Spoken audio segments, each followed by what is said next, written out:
다 함께 일어나셔서 하나님 말씀을 봉독해 올리겠습니다. 하나님 말씀은 마태복음 16장 13절에서 20절에 있는 말씀입니다. 마태복음 16장 13절에서 20절에 있는 말씀입니다. 제가 한 절, 여러분이 한 절 받들어 봉독하겠습니다. 예수께서 가이사랴 빌립보 지방에 이르러 제자들에게 물어 가라사대 사람들이 인자를 누구라 하느냐? 가로되 더러는 침례 요한, 더러는 엘리야, 어떤 이는 에레미야나 선지자 중에 하나라 하냐이다. 가라사대 너희는 나를 누구라 하느냐? 시몬 베드로가 대답하여 가로되 주는 그리스도시요 살아계신 하나님의 아들이시니이다.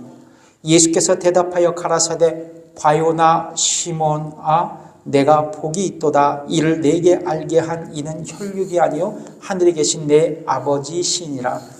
또 내가 내게 이르노니 너는 베드로라. 내가 이 반석 위에 내 교회를 세우리니 음부의 권세가 이기지 못하리라.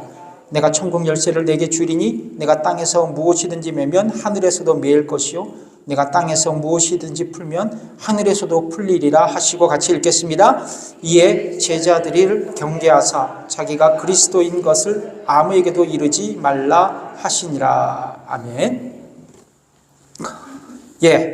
오늘 본문의 말씀으로 우리가 붙들어야 할 신앙의 정체성 첫 번째 시간인데요. 신앙 고백 왕이신 나의 예수님이라는 제목으로 여러분과 함께 말씀을 나누겠습니다. 시리즈 설교거든요. 그래서 오랜 시간 동안 한 두세 달 정도 이 제목을 갖고 우리 침례 교인들이 어떤 신앙의 정체성을 갖고 신앙생활을 해야 하는지에 대해 여러분과 함께 말씀을 나누겠습니다. 방금 전에도 말씀드렸지만 이번 주부터 침례교회의 정체성에 대한 연속 시리즈 설교를 여러분께 말씀드립니다. 여러분 국어사전에 보니까 정체성, 영어로 identity라고 그러죠. identity. 이 정체성이라는 단어를 이렇게 정의하고 있습니다. 어떤 존재가 본질적으로 가지고 있는 특성, 그러니까 어떤 존재가 본질적으로 가지고 있는 특성이라고 정의하고 있는데요. 그러니까 침례교회의 정체성이란 뭐냐면 침례교회가 가지고 있는 본질적인 특성이라고 말할 수 있습니다. 침례교회가 본질적으로 가지고 있는 특성, 본질적 특성이다. 여러분, 우리는 침례교회 신자들입니다. 여러분 맞습니까? 이 교회에 다니는 이상 여러분은 다 침례교인 신자예요. 그래서 내가 속한 교단, 교회가 신앙적으로 어떤 정체성을 가진 교회라는 것 정도는 여러분 알아야 하지 않겠습니까? 맞나요? 여러분 동의하십니까? 그래야 여러분 우리가 침례교인으로서 올바른 신앙생활을 할 수 있어요. 여러분 이 세상에 존재하는 기독교 교회를 크게 두 가지로 나눌 수 있다 그래요.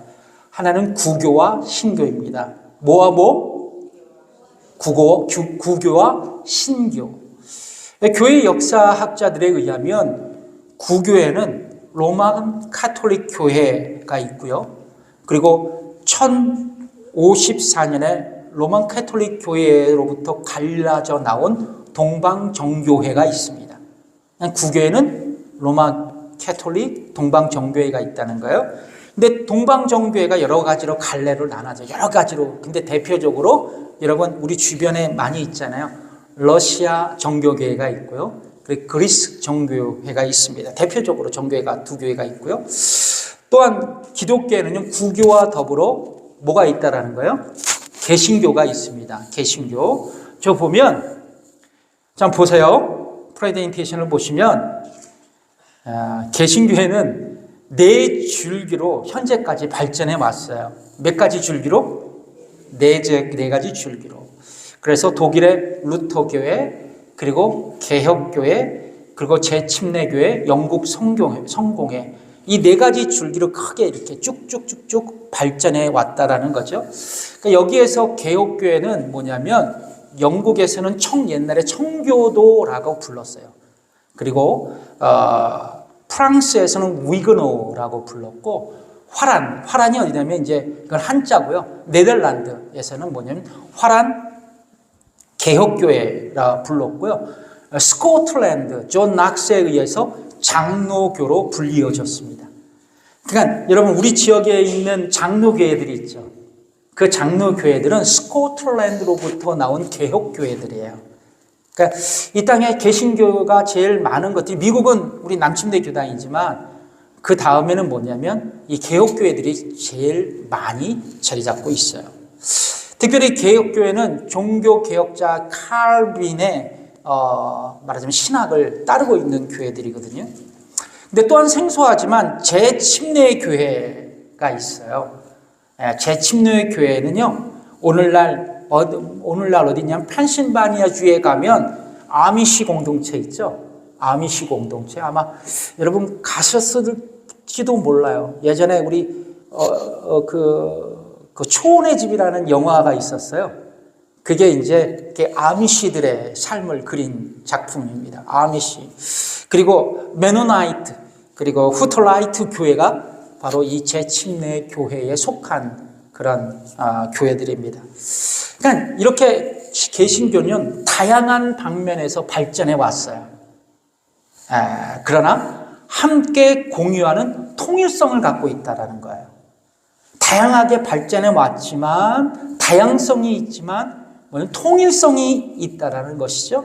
그러니까 뭐냐면 이 땅의 모든 개신교 교회는 예수 그리스도 안에서 하나이면서도 각각 독특한 특성과 정체성을 갖고 있다는 거예요. 여러분 이해하십니까? 예. 마찬가지로 우리 침례교회도요, 다양한 신앙적인 정체성과 특성을 갖고 있어요. 특별히 우리 침례교회 정체성 중에 가장 중요한 지점이 있다면, 침례교인들은 신구약 성경 66권을 최종적이며 유일한 권위로 믿고 있다는 것입니다. 성경을 최종적인 권위와 그리고 최종적인 유일한 권위로 믿고 있다라는 거예요.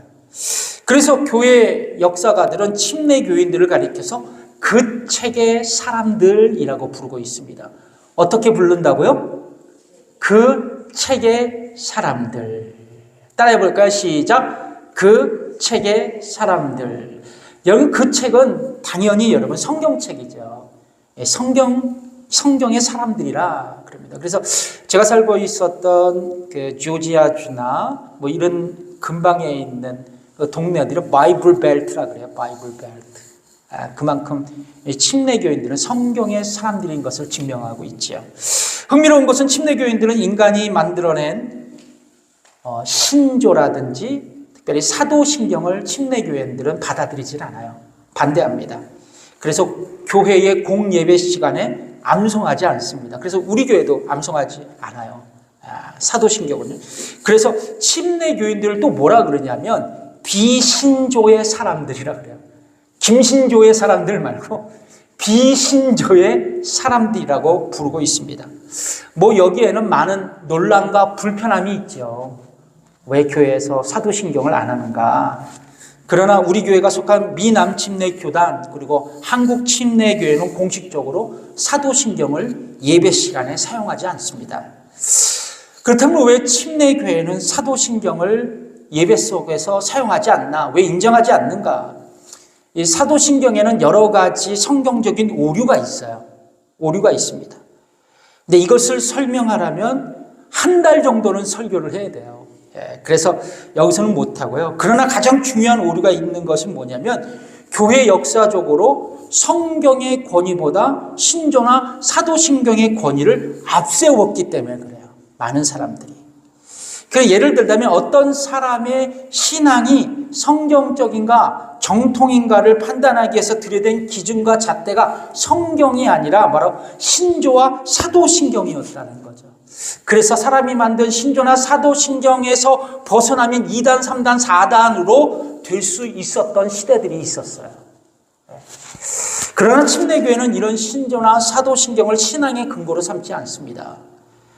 성경 안에서 신앙의 자유를 누려왔어요. 우리 침례교인들은요. 그래서 침례교회를 프리 처치, 자유교회라고 부르고 있는 거예요. 그런 의미에서 침례교회에서는 주께서 가르치신 주 기도문만 공식적인 예배의 현장에서 암송하고 있는 겁니다. 여러분 이해하시겠죠? 그렇다고 여러분 제가 말씀드리지만 공통적인 개신교의 공통성도 있지만 다양성이 있기 때문에 사도신경이 나쁘다라는 얘기는 안 하는 거예요. 다르니까 교단마다. 그러나 우리 침례교는 하지 않는다. 다만 주기도만 그렇게 한다. 왜냐하면 이런 이유가 있었기 때문이다. 말씀을 드린 겁니다. 그러나 여러분 침례교는 모든 신조나 사도신경에 반대하지만 꾸준히 뭘 했냐면 신앙 고백을 작성하고 그리고 서로 고백해 왔습니다. 뭐를요? 신앙 고백서를 작성하고 고백해 왔다는 거예요. 그러니까 일정한 시대에 일정한 지역의 신자들이 우리는 이러이러한 것을 믿는다라는 신앙의 진술을 해왔다라는 거예요. 그래서 침례 교인들을 뭐라 그러냐면 신앙 고백의 사람들, 그런 닉네임이 붙여졌습니다. 그래서 침례교 사람들을 뭐라 그래요? 성경의 사람들, 비신조의 사람들, 그리고 신앙 고백의 사람들이라는 닉네임이 여러 가지의 닉네임이 그렇게 붙여져 있어요. 중요한 것은 신앙 고백이 하나님의 말씀인 성경이 아니기에 오류가 있다는 것을 우리는 인정을 해요. 그래서 다음 세대에 우리가 고백한 신앙 고백을 수정할 수 있었습니다. 그러니까 성경이 아니기 때문에 틀리면 바로바로 고쳤어요.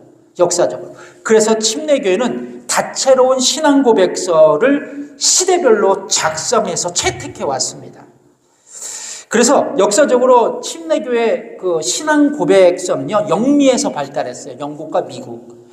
그런데 제가 대표적으로 영국의 특수 침례교회에서 1644년에 작성된 제1차 런던 신앙 고백서가 있어요. 그리고 1677년 작성된 제2차 런던 신앙 고백서. 저는 제2차 런던 신앙 고백서가 제일 마음에 들더라고요.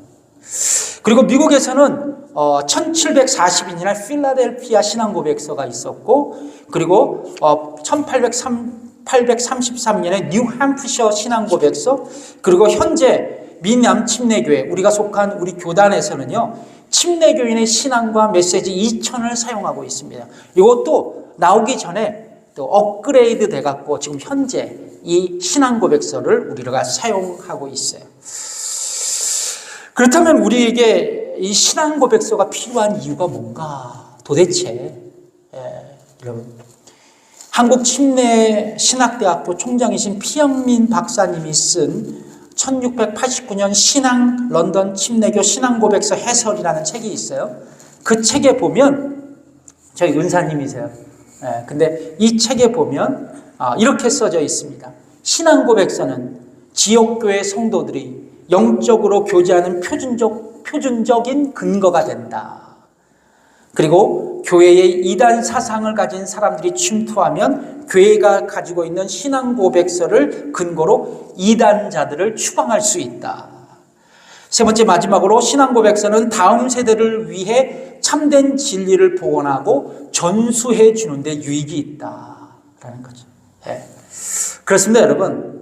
이런 놀라운 신앙 고백서를 우리 교단 사람들이 다 갖고 있어요. 침례교인들이 붙들고 있습니다. 그래서 여러분, 이번 시리즈 설교를 통해서 우리가 우리의 그 신앙 고백서, 침례교인의 신앙과 메시지 2000을 기본으로 해서 여러분과 함께 말씀을 나누려고 해요. 자, 그런데 우리의 침례교인들의 신앙 고백서가 되는 그 오리지널 신앙 고백서가 어디 있냐? 오늘 본문에 기록된 거예요. 이 신앙 고백을 최초로 누가 했냐? 사도 베드로가 예수님께 했습니다. 그렇다면 여러분, 사도 베드로가 고백한 신앙 고백, 우리에게 주는 영적인 교훈은 무엇일까? 여러분, 마태복음 16장에 보면 예수님의 생애에 아주 공생애의 절정을 이루는 시기였어요. 자, 수많은 사람들이 예수님을 따랐습니다. 그리고 예수님의 말씀을 듣고 그리고 예수님께서 기도해 주시면 병이 낫고 귀신들이 다 떠나갔어요. 그때 예수님은 로마 제국의 군사령부가 있는 빌립보 가이사라에 도착하시면서 당신의 제자들에게 이렇게 질문하셨습니다. 오늘 본문 마태복음 16장 13절의 말씀이죠. 같이 읽어볼게요. 시작. 예수께서 가이사라 빌립보 지방에 이르러 제자들에게 물어 가라사대 사람들이 인자를 누구라 하느냐. 여기서 예수님은 뭐라고 당신 자신을 소개하고 있어요? 뭔 자? 인자. 순자, 말자가 아니라 인자. 인자입니다. 인자. 근데 인자는 말 그대로 사람의 아들이라는 의미를 갖고 있어요. 뭐? 사람의 아들. 그러나 다니엘서는요, 어떻게 인자를 설명하냐면 마지막 날에 나타날 메시아를 가리키는 종말론적인 존재의 명칭이었어요. 그러니까 예수님은 하나님의 아들로서 이 땅에 육신을 입고 오셨죠. 그리고 이 세상에 오신 그 종말론적인 존재 메시아라는 사실을 암시하기 위해서 당신을 뭐라고 표현하신 거예요? 인자라고 표현하신 것입니다. 이윽고 제자들은요, 예수님의 이 질문을 받고 이렇게 반응합니다. 마태복음 16장 14절, 나를 누구라고 하더냐, 이 질문을 했을 때 제자들이 이렇게 응답을 하죠. 읽어보겠습니다. 시작. 가로되 더러는 침례 요한, 더러는 엘리야, 어떤 이는 예레미야나 선지자 중에 하나라 하나이다. 근데 이 질문이 예수님께 마음에 안 든 거예요. 그래서 사람들은 그렇게 얘기하는데 너희들은 나를 어떻게 생각하느냐, 이 질문을 하십니다. 마태복음 16장 15절 읽어보겠습니다. 시작. 가라사대 너희는 나를 누구라 하느냐. 그러니까 예수님은요, 3년 동안 나와 함께한 제자들, 나와 함께 생활했고 나와 함께 먹고 대화를 나누었던 너희들은 나를 누구라고 생각하느냐, 이 질문을 하는 겁니다. 이때 베드로가 다 저요 하면서 예수님 앞에 나오면서 하는 그 고백이 유명한 그 고백, 마태복음 16장 16절 읽어보겠습니다. 시작. 시몬 베드로가 대답하여 가로되 주는 그리스도시요 살아계신 하나님의 아들이시니이다. 아멘. 참 베드로는 참 이렇게 항상 나대다가 결정적일 때 한 방을 날려. 자, 베드로의 고백 속에 중요한 고백이 있죠. 주는 그리스도이십니다. 주님은 그리스도이십니다 라는 거예요. 영어로는 You are the Christ. You are the Christ. 그 그리스도이십니다. 그 그리스도이십니다. 우리 유대인들이 그토록 열망하고 기다렸던 그 그리스도이십니다. 그리스도이십니다. 여러분, 그리스도라는 단어는 헬라어거든요. 근데 이거와 동일어가 아람어로는 메시아예요. 근데 여러분 많이 성경 공부하셨잖아요. 그리스도라는 헬라어의 의미는 뭐냐면 기름 부음을 받은 자예요. 뭐를 부음을 받은 자? 기름을 부음을 받은 자. 근데 여러분, 구약 성경에 보면 기름을 부음 받아서 임명된 세 부류의 사람들이 있었어요. 어떤 사람은요? 왕, 선지자, 제사장. 따라해 봅시다. 왕, 선지자, 제사장. 예, 이 사람들이 기름 부음 받아 세워진 사람들이에요. 자, 그런데 보통 이 세 가지 직분은 한 사람이 한 가지 직분을 감당해야 했어요. 이 얘기는 뭐냐면 겸직이 안 돼. 겸직이 안 됩니다. 왕이면 왕, 제사장이면 제사장, 그리고 선지자면 선지자. 자, 그런데 예수님은 그분이 이 세 가지 직분을 모두 가지신 분이셨던 거예요. 그것을 그 그리스도, 메시아라고 표현한 겁니다. 그 예수님은 뭐요? 왕, 제사장, 선지자의 기능을 한꺼번에 가지신 그 그리스도, 메시아였다라는 거예요. 그냥 딱 하나님이셨던 것이에요. 그랬습니다. 유대인은 하나님께서 직접 기름 부으신 왕, 선지자, 제사장, 그 메시아를 고대하고 있었어요. 근데 흥미로운 것은 유대인들이요, 이스라엘 백성들은 오랜 시간 동안 역사적으로 외세의 침략을 받았어요. 참 너무 많은 이방 민족에게 시달린 민족이 유대인이에요. 지금도 둘러싸여 있잖아요. 자, 그러면서 극심한 고통과 압박을 받았어요. 그래서 뭐를 생각했냐면 유대인들의 가장 부흥의 시기가 어디였을까요? 이스라엘 사람들이 가장 존경하는 왕이 누굴까요? 다윗 왕이죠. 다윗 왕과 같은 위대한 성군이 일어나서 로마 제국의 지배에서 해방시켜 주기를 열망하고 있었어요. 예수님 당시 말이죠. 그런데 이 소망은 신약 시대에 들어와서 예수님의 성육신 사건으로 이루어졌습니다. 예수님, 메시아이신 예수님이 이 땅에 오신 거예요. 여러분, 예수님은 나의 왕이십니다. 여러분 동의하십니까? 그러니까 우리의 왕이시라는 거예요. 그렇다면 예수님은 우리에게 어떻게 왕이 되셨나? 어떻게 왕이 되셨나라는 거예요. 여러분, 매번 말씀드리잖아요. 허물과 죄로 죽을 수밖에 없었던 우리를 위해 십자가에 돌아가심으로 구원해 주셨어요. 근데 여기서 끝나면 안 돼. 예수님께서 부활하심으로 마지막 때에 이루어질 우리의 부활의 모범이 되셨기 때문에 그래요. 그러므로 예수님은요, 우리를 구원하신 영원하신 만왕의 왕이신 거예요. 만왕의 왕이신 거예요. 근데 여기서가 아니에요. 그러니까 우리의 입장에서 만왕의 왕이시지만 여러분, 진짜 중요한 거는 성부 하나님은요, 당신의 능력으로 십자가 위에서 속죄의 제물로 희생한 예수 그리스도, 성자 예수님을 죽은 자 가운데서 부활케 하셔서 당신 오른편에 앉히셨어요. 성경에 기록되어 있거든요. 자, 이게 에베소서 1장 20절에 있는 말씀이에요. 참 중요한 말씀인데요. 읽어보겠습니다. 시작. 그 능력이 역사하사 죽은 자 다시 살리시고 하늘에서 자기의 오른편에 앉으사, 하늘에서 자기의 오른편에 앉으셨다라는 의미는 뭐냐면 하나님의 권능을 부여받아서 우주 만물을 통치하는 만유의 주가 되셨다라는 거예요. 그래서 예수님께서는 우주 만물의 왕이신 거예요. 우리의 만왕의 왕이신 뿐만 아니라 우주 만물의 왕이시라는 거예요. 여러분 믿으십니까? 네. 여러분, 그리스도께서 저와 여러분에게 왕이 되신 것을 믿으십니까? 그래서 우리는 뭐를 인정해야 되냐? 우리는 그래서 예수님의 백성인 거예요. 예수님의 보혈로 낳은 백성인 것입니다. 그래서 이제는 나의 주권이 누구에게 있다라는 거예요?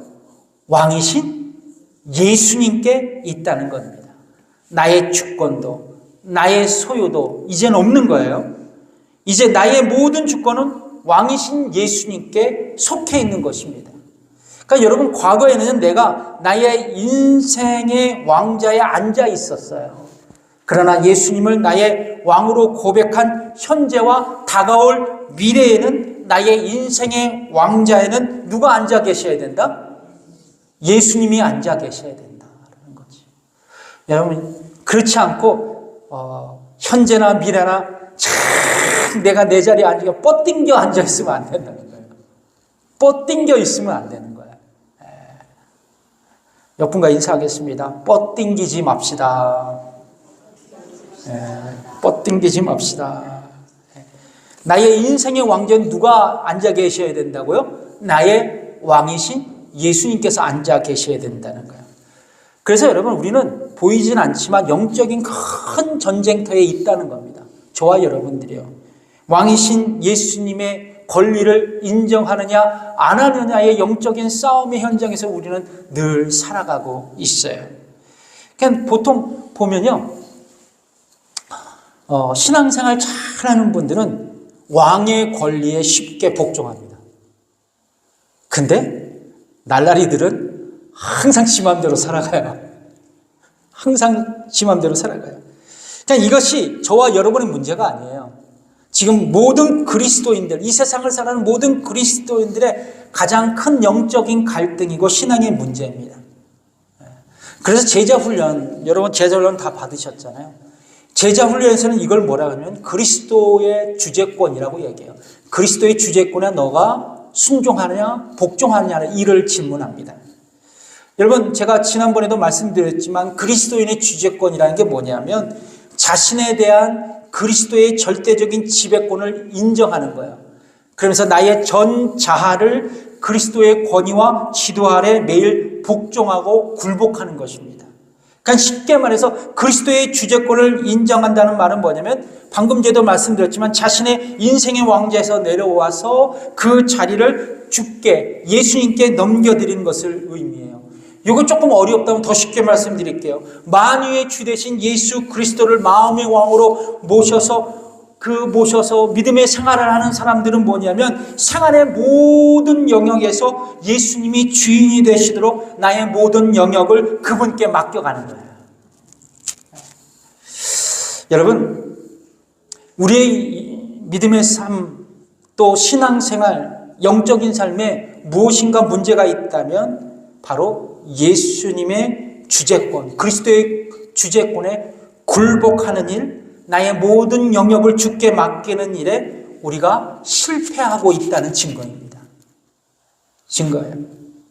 그래서 여러분, 우리는 구원을요, 굉장히 강조를 하잖아요. 우리가 거듭나서 구원받았다. 근데 여기서 끝나면 안 된다는 거예요. 반쪽 그리스도인이 되는 거예요. 여러분, 잘 들어보세요. 구원받은 하나님의 백성입니다. 기뻐하는 것 자체는 굉장히 좋아요. 근데 그것은 반쪽 구원이에요. 뭐가 중요하냐? 뭐예요? 내가 구원받고 그리고 예수님이 나의 왕이시라면 왕이신 그분 앞에 날마다 굴복하며 살아가는 삶, 예수님 앞에 순종하며 살아가는 삶, 나의 모든 것이 주께로부터 온 것으로 고백하며 주님을 위해 살아가는 삶, 그 삶을 살아갈 때 우리의 구원이 멋져지는 거예요. 매력적인 그리스도인이 되는 것입니다. 이것을 못하면 우리는 백날 해봤자 그냥 다람쥐 쳇바퀴 돌아가듯 살아가는 나약한 그리스도인이 될 수밖에 없다는 거예요. 그래서 여러분, 가장 중요한 것, 예수님을 나의 구원자 주님으로 믿는 순간 우리는 우리의 모든 삶과 자원과 주권은 왕이신 예수님 것이 된다. 그것을 우리는 믿어야 된다는 거예요. 확신해야 된다는 것입니다. 그래서 갈라디아서 20장 20절에 사도 바울이 고백한 내용이 바로 구원받은 이후 예수님을 자신의 왕으로 인정하면서 그 고백한 위대한 고백이거든요. 같이 읽어보겠습니다. 시작. 내가 그리스도와 함께 십자가에 못 박혔나니 그런즉 이제는 내가 산 것이 아니요 오직 내 안에 그리스도께서 사신 것이라. 이제 내가 육체 가운데 사는 것은 나를 사랑하사 나를 위하여 자기 몸을 버리신 하나님의 아들을 믿는 믿음 안에서 사는 것이라. 그러니까 예수님을 나의 왕으로 인정하며 살아가는 삶을 한마디로 뭐냐면 내 안에 계신 왕이신 예수님을 위해 이제는 살아간다는 거예요. 과거 나의 모습과 나의 경험과 나의 생각을 내려놓고 현재와 미래의 나의 일생을 주님 앞에 의탁하는 거예요. 그리고 나의 모든 주권과 소유를 주께로부터 온 것으로 고백하면서 예수님을 위해 살아가는 것, 예수님이 세우신 교회를 위해 살아가는 것, 더 나아가서 먼저 그 나라와 그의 의를 구하며 살아가는 것, 위의 것을 찾으며 살아가는 것. 예수 믿기 전에 아래 것을 찾았지만 이제 위의 것을 찾으며 살아가는 것. 그리고 모든 것을 주를 위해서 살아가는 것. 그리고 세상이나 세상에 있는 것들을 사랑하지 마는 것, 사랑하지 않는 것. 이것이 바로 뭐예요? 내가 왕이신 예수님을 붙들고 살아가는 그리스도인의 모습이라는 거예요. 대부분의 사람들은요, 피렌체의 위대한 조각가가 있습니다. 미켈란젤로를 너무나 잘 알아요. 그러니까 피렌체의 위대한 미술가, 조각가 미켈란젤로 너무 잘 알죠. 근데 그분의 이름은 기억하고 있지만 보톨도 지오반이라는 사람은 잘 몰라요. 바로 이 사람은 미켈란젤로의 스승이었습니다. 스승. 미켈란젤로가 어렸을 때부터 신동이었어요. 그래서 아주 그 어렸을 때부터 그 피렌체의 군주의 눈에 탁 들어서 피렌체 군주가 운영하는 그 미술관에서 그렇게 일을 했어요. 자, 그런데 14살 때 미켈란젤로가 이 보툴도의 그 문화생이 됐습니다. 그래서 이제 그를 찾아갔어요. 그때 스승인 보툴도가 이 미켈란젤로를 테스트했습니다. 그의 놀라운 재능에 압도된 이 보툴도는 그에게 이렇게 물었어요. 뭐라고 물어봤냐면 너는 위대한 조각가가 되고 싶으냐? 아이가 네, 그렇습니다. 그렇다면 넌 위대한 조각가가 되기 위해서는 무엇이 필요하다고 생각하느냐? 그때 미켈란젤로가 이렇게 얘기하더래요. 전 제가 가지고 있는 재능과 그리고 예술적 감각을 더 키우기 위해서 수련하겠습니다. 그랬더니 이 스승이 뭐라고 하냐면 내 기술과 그리고 예술적 감각으로만으로는 안 된다.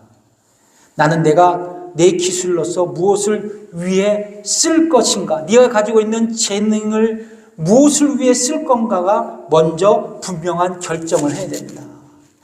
그러면서 이제 미켈란젤로를 손을 붙들고 이제 두 곳을 찾아갔다 그래요. 근데 한 곳은 뭐냐면 술집이었습니다. 근데 술집에 딱 앞에 세워진 조각을 보여준 거예요. 그때 이 미켈란젤로가 스승님, 저 조각이 있는데요. 술집 앞에 조각이 있습니다. 그랬더니 이 스승님이 뭐라 그러냐면 이 조각은 아름답지만 이 조각은 술집을 위해서 만든 거란다. 그러면서 이 스승이 미켈란젤로를 다른 곳을 데리고 가더래요. 그랬더니 프렌치의 가장 큰 말하자면 성당에 데리고 갔습니다. 그러면서 성당 앞에 세워진 천사상을 보여준 거예요. 너는 이 아름다운 천사 조각상이 마음에 드냐? 아니면 저 술집 입구의 조각상이 마음에 드냐? 이런 얘기를 하더래요. 자, 그런데 이 스승이 뭐라 하냐면 다 똑같은 조각상이다. 그러나 하나는 하나님의 영광을 위해 쓰여졌고 또 하나는 술 마시는 술집의 흥행과 쾌락을 위해서 만들어졌답니다. 그렇다면 너는 너의 재능과 예술적 감각을 쓰기 위해서 무엇을 위해 쓰기를 원하느냐? 이 얘기를 하더래요. 그때 미켈란젤로는 스승의 물음에 답을 하는데요. 3번 딱 간결하게 대답을 했대. 이 어린아이가 뭐라 그러냐면 하나님을 위하여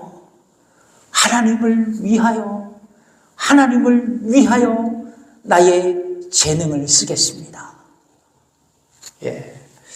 여러분, 참으로 예수님께서 나의 구원자와 인생의 왕이시라고 여러분들이 고백하셨다면 저와 여러분의 남은 생에 하나님의 영광을 위해 쓰임받기를 축복합니다.